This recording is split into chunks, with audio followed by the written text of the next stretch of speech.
Salam sejahtera Malaysia. Terima kasih kerana menonton video-video berita-berita terkini daripada channel ini. Sebelum kita mulakan berita seterusnya, jangan lupa tekan butang subscribe, like dan share. Sila tinggalkan komen anda juga. Setiap komen anda amatlah dihargai. Denyut nadi suara rakyat bergema di channel ini. Berita terkini yang hangat pada hari ini. Salam sejahtera Malaysia, selamat pagi. Berita terkini dipetik daripada utusan.com.my. Berita ini flashback tarikh 15 Julai 2021. Bertajuk Lokman Adam dipenjara sebulan kerana menghina mahkamah. 15 Julai 2021. Mahkamah Tinggi di sini hari ini telah memerintahkan bekas Ahli Majlis Tertinggi UMNO Datuk Lokman Nur Adam dipenjara sebulan kerana menghina mahkamah. Ekoran tindakannya mengugut saksi perbicaraan kes 1MDB 2 tahun lalu. Hakim Collins Lawrence Sequeira memerintahkan Lokman menjalani tempoh pemerancaraan bermula hari ini, iaitu pada 15 Julai 2021.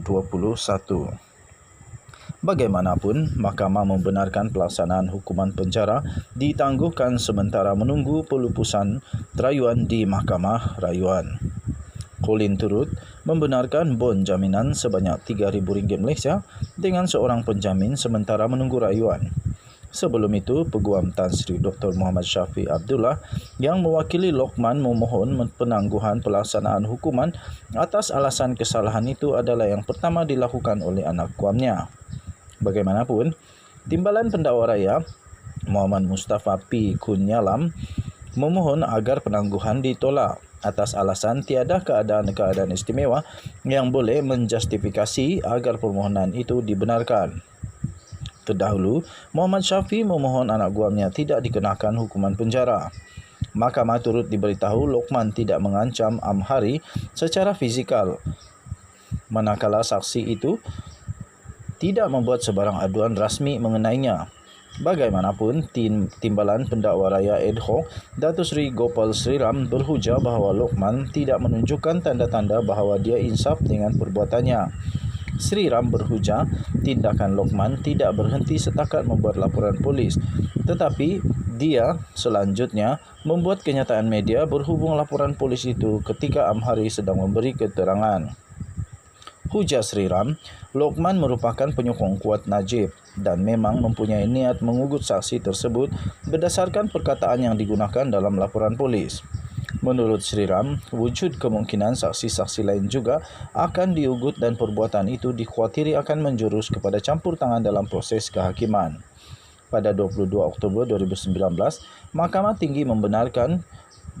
Tinggi memberikan kebenaran kepada Tan Sri Tommy Thomas yang merupakan Peguam Negara ketika itu untuk memulakan prosiding komital terhadap Lokman kerana menghina mahkamah sebanyak 2 kali pada 25 September 2019. Lokman didakwa telah menghina mahkamah dengan mengeluarkan kenyataan berbau ugutan terhadap saksi pendakwaan ke-8 kes 1MDB melibatkan bekas Perdana Menteri. Pada 14 Januari yang lalu, Mahkamah Persekutuan telah menolak rayuannya untuk mengetepikan kebenaran yang diperoleh oleh Peguam Negara untuk memulakan prosiding komitel terhadapnya.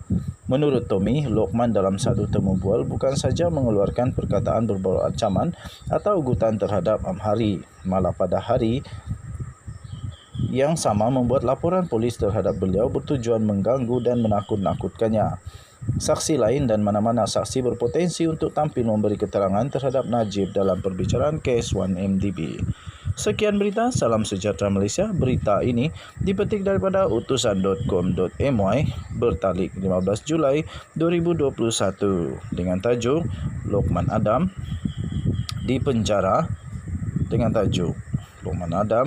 dipenjara sebulan kerana menghina mahkamah. Kita jumpa lagi. Bye-bye. Selamat pagi Malaysia, tuan-tuan dan puan-puan. Tun Mahathir. Tapi sebelum itu, jangan lupa tekan butang subscribe, like dan share. Kamu komen banyak-banyak. Tun Mahathir, betulkah Tun Mahathir tidak pernah ada rasuah? Betulkah Tun Mahathir tidak pernah menerima rasuah? Betulkah Tun Mahathir adalah pelawan apa itu pejuang kepada anti rasuah yang benar-benar. Dalam satu kenyataan baru-baru ini, Tun Mahathir di dalam satu kenyataan daripada sinarharian.com, ketika ada satu artikel tajuknya Najib mungkin dapat pengampunan penuh, tidak masuk penjara.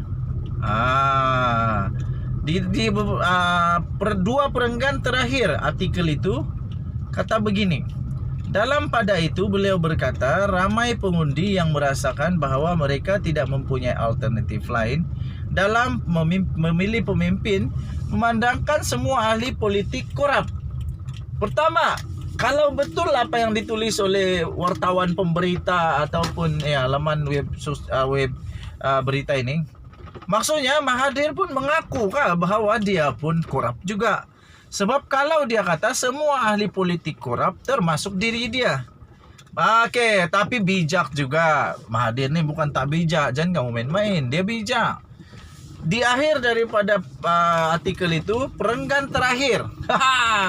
Ini yang memang seru, memang hebat dan bikin naik bulu roma.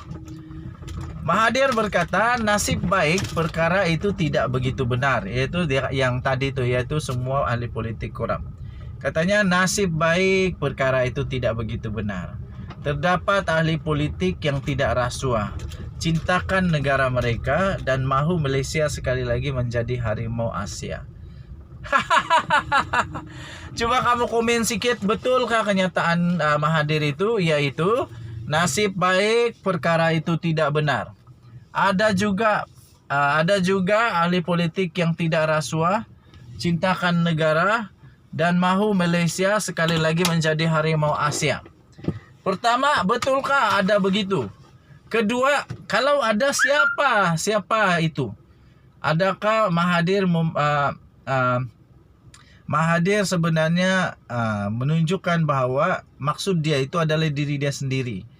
Dia itu adalah dia sendiri. Satu-satunya dia sendiri dan kawan-kawannya, dia sendiri dan mungkin pasukan politiknya yaitu pejuang, hanya mereka sahaja yang ketika ini tidak rasuah, tidak pernah terima rasuah, tidak pernah memberi rasuah, cintakan negara dan mahu sekali lagi menjadi harimau Asia. Oke, kita boleh percaya sebab itu yang dia cakap. Dengar boleh, percaya jangan, kata komen-komen dalam dalam saya punya channel ini. Tapi kalau sudah dengar, maksudnya sudah kau kasih masuk di telinga, sudah melekat sedikit di otak. Jadi apa-apapun kita berdoalah, semoga betul-betul lah Tun Mahathir ini tak pernah rasuah, tak pernah terima rasuah, tak pernah bagi rasuah, malah cintakan negara Malaysia, mahu Malaysia menjadi harimau Asia semula. Satu yang pasti saya setuju, supaya supaya rasuah di Malaysia hentikan segera. Berhentikanlah rasuah ini. Sebab akhirnya rasuah memakan juga diri sendiri. Sudahlah memakan diri sendiri, nanti yang kantoi pun diri sendiri. Sudahlah kena penjara, kena denda, rusak lagi maruah diri. Dan tadi suara rakyat bergema di channel ini. Kamu jangan lupa bagi komen apa pendapat kamu. Betulkah Atok ini bersih? Kita jumpa lagi. Bye-bye.